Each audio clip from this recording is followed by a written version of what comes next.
தூங்குறப்போ கொரட்டை விட்டு தூங்குனா செம்மையா தூங்குறான்ப்பா அப்படின்னு சொல்லுவோம்ல. ஆனா உண்மையா டீப் ஸ்லீப் தான் கொரட்டைக்கு காரணமா? இல்ல இது ஒரு ஹெல்த் இஷ்யூவா?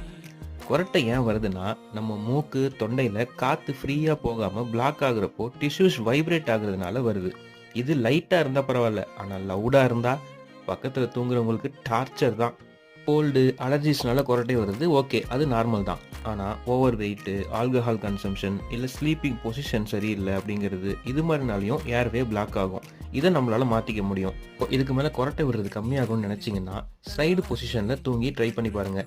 வெயிட்ட கரெக்ட்டா மெயின்டெயின் பண்ணுங்க. ஆல்கஹால் கன்சம்ப்ஷன் இருந்துச்சுன்னா அத கம்மி பண்ணுங்க. இதெல்லாம் பண்ணா கண்டிப்பா ஸ்னோரிங் கம்மியாகும். இதெல்லாம் பண்ணியும் உங்க ரூம்ல ஒருத்தன் கொரட்டை விடுறது நிக்கலன்னா, இன்னும் ஒரு சூப்பர் ஐடியா இருக்கு. நீங்க வேற ரூம்ல போய் படுத்துக்கோங்க. தவிர ஒரு அளவுக்கு மேலே பண்ண